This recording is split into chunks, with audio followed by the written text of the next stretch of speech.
I'm about as inexperienced of a cake decorator as you can get, but I want to say I'm getting better. Here's a very lopsided carrot cake that may not look the part, but it was my best effort. What it lacks in looks, it absolutely makes up for in taste and texture. I start by combining white and brown sugar with 4 eggs, some oil, and vanilla extract.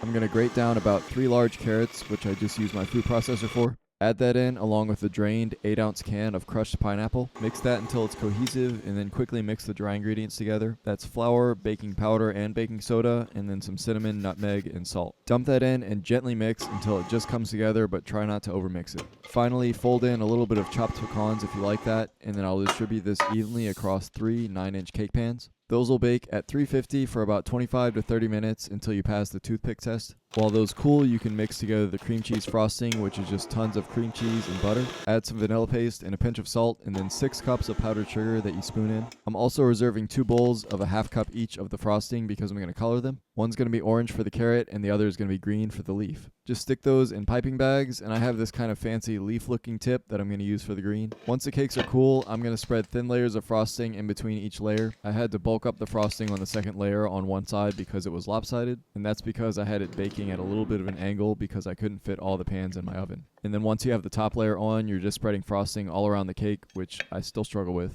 I'm not good at doing the crumb coat before I add the rest of the frosting, so there's little bits of the cake that get throughout it. And then my carrots weren't good at all, but I guess you can still kind of tell it's supposed to be a carrot just based on the color. Give me your baking tips if you have any for what I did, and I hope you enjoyed.